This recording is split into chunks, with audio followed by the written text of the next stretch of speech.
What if Naruto had all kekkei genkai part 6? Let's go. The entire class, along with, of course, their teacher Iruka, went out to the training field. It wasn't huge, not as large as the Yamanaka compound, but it was still pretty good. It was an open space with green grass, 2 nice looking trees, and just a nice atmosphere. The sun shining brightly, and everyone was happy. It was a very pretty scenery, and people were definitely enjoying themselves. So, how this is going to work is I'm going to pair everyone up in a 2-people team, and then you shall fight against each other. You should be allowed to choose your own teams. So, if you have someone in mind, just ask them, and if you both agree, you can tell me, and I'll write you down for a fighting match. Of course, it is only sparring, so don't hurt each other too much, yeah? Iruka laughed it off, and everyone scattered to find a partner to fight. All the boys immediately wanted to choose someone strong, as they actually thought that they wanted to fight, like, as a battle. Now, this wasn't all the boys. Shikamaru Naro, of course, was lazy as ever, but shouldn't be underestimated, is what Naruto thought. Naruto didn't scatter for a partner either, and Choji kept eating his chips, which he had 3 bags of. And then there was a black-haired boy. He wasn't lazy. He didn't look like anything. But all the girls immediately went up to ask him to be his partner. Naruto wondered why. He didn't know, but he made a mental note to find out. It could be very important. And he wanted to know everybody in his class further anyways, so starting with that boy would be good either way. Ino is the only girl that didn't immediately jump to Sasuke. Of course, she went to Naruto. And, of course, he accepted. And so, both of them happily walked to Iruka, each one with a smile bigger than the last, and he wrote their names down as the first match. He'd never seen this boy before, but perhaps they were already friends, so who knows? Perhaps they should sit together in class. We'll see. Then, one by one, more and more partners went up to Iruka, but then there was a dilemma that Iruka hadn't thought of. It was an uneven amount of people. There were 3 people left: Choji, Shikamaru, and Sasuke. Iruka asked which of them would become a partner to who, and of course Choji said out loud that he'll be Shikamaru's partner. And Shikamaru didn't really care, so he agreed. But there was still the problem of Sasuke being alone. And of course, the dummy that he is, Naruto said out loud, "I'll fight twice. I am the first fight after all, so I can recharge my strength and fight him next. As the last match though, yeah? Works for me." As without even asking Sasuke how he felt about it, Iruka wrote down the match as the last one, Naruto versus Sasuke.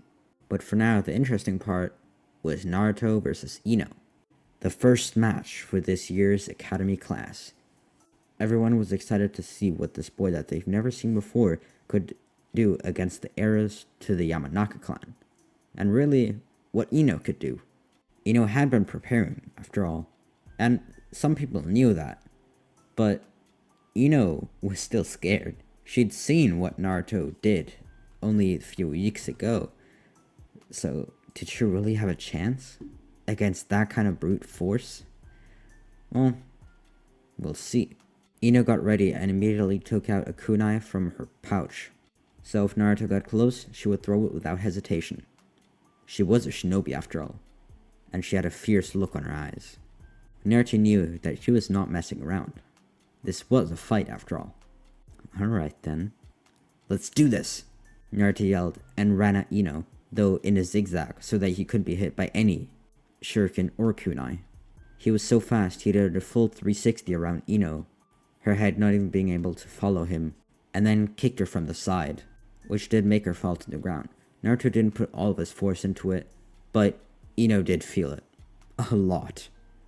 But she wasn't done. She was a warrior after all, so she stood up to fight once more.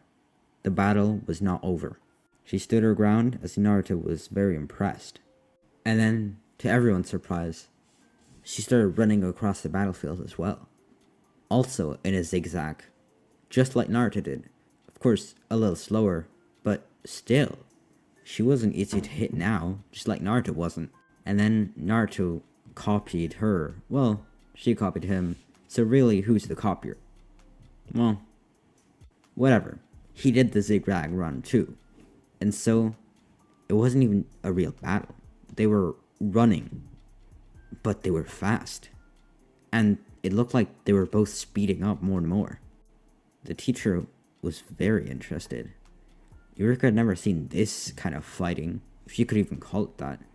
But nonetheless, it was very impressive. They were both really, really fast for their age.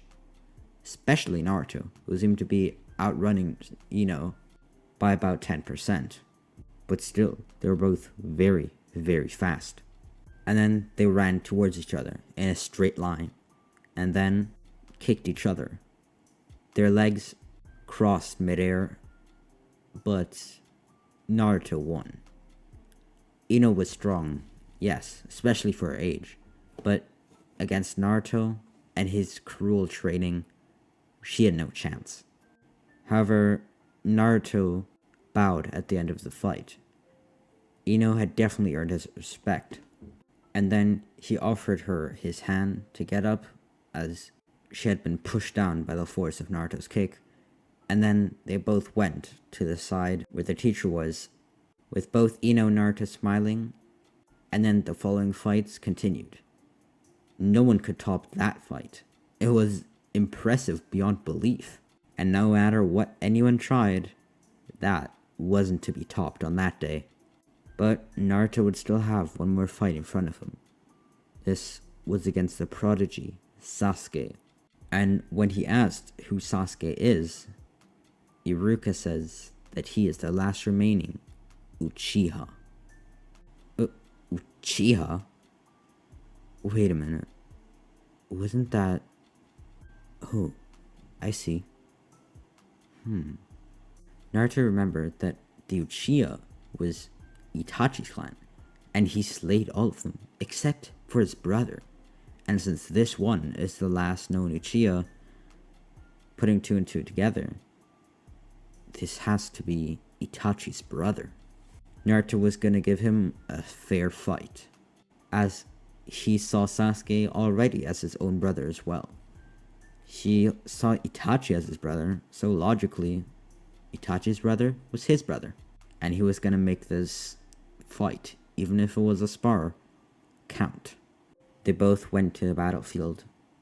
Naruto leaving the side of Ino and Iruka, and Sasuke leaving his lonely place where he had waited for this fight to now enter the battlefield.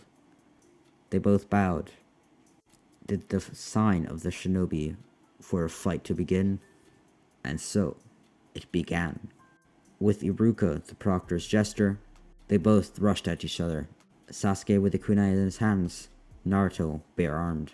He didn't have any kunai at disposal right now, but he thought that he wouldn't need them.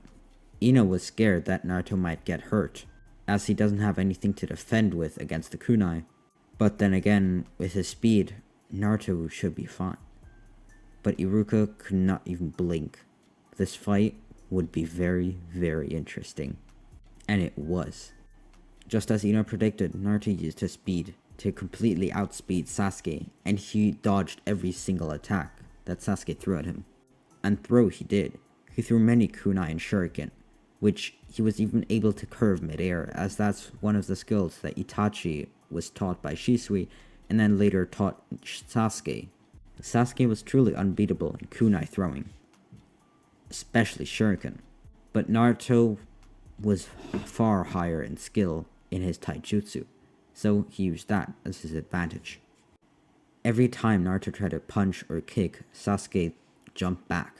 The fight wasn't moving along at all. Neither one was hitting the other, and both still had a lot more energy and perseverance for this fight to go on for hours on end, until both of them decided this needs to go better, bigger, and higher. Sasuke, when he finally had some distance between them, started his fire style, Fireball Jutsu. But Naruto stood still right before. as he clenched his fists and then let go, sighed, and then he seemed to disappear, now standing behind Sasuke. So it's come to this, has it? Naruto released his seals, and these weren't necessarily seals put on by Orochimaru. They were seals that Itachi recommended, did put on him by force, of course. He recommended them as it could be good training for Naruto to use his suppressed power, but also, in case anything happened, Naruto never wanted to hurt anyone, and Itachi, knowing this, offered up help. So, they put up seals, not on Naruto's chakra necessarily, which they also did, but a lot on his physical abilities, which were very, very strong. Sasuke fell on the ground, and similar to Ino, he stood up once more. But he was bruised. His back hurt like crazy, and his face felt deformed as the force of an entire body falling on your face was felt. Sasuke was angry, as now he tried to desperately fight with kunai, and once again tried to use his fireball jutsu, though this one he wasn't even able to finish before Naruto caught up with his immense speed, which had increased by 2 times since his fight with Ino now, and so Sasuke simply had no chance. And with one more kick to the side, Sasuke fell to the ground similar to Ino did, and then he lost. Naruto won the fight. Silence. No one knew what to say, not even the teacher. It took 10 seconds for Iruka to yell out, "Naruto wins the match!" But even then, no one said anything, till Naruto walked up to Ino, and they high-fived. Good job, Naruto. I always knew you could do it. But that's going to be it for today's video. Hope you enjoyed it. Make sure to like, subscribe, and I'll see you in the next one. Peace.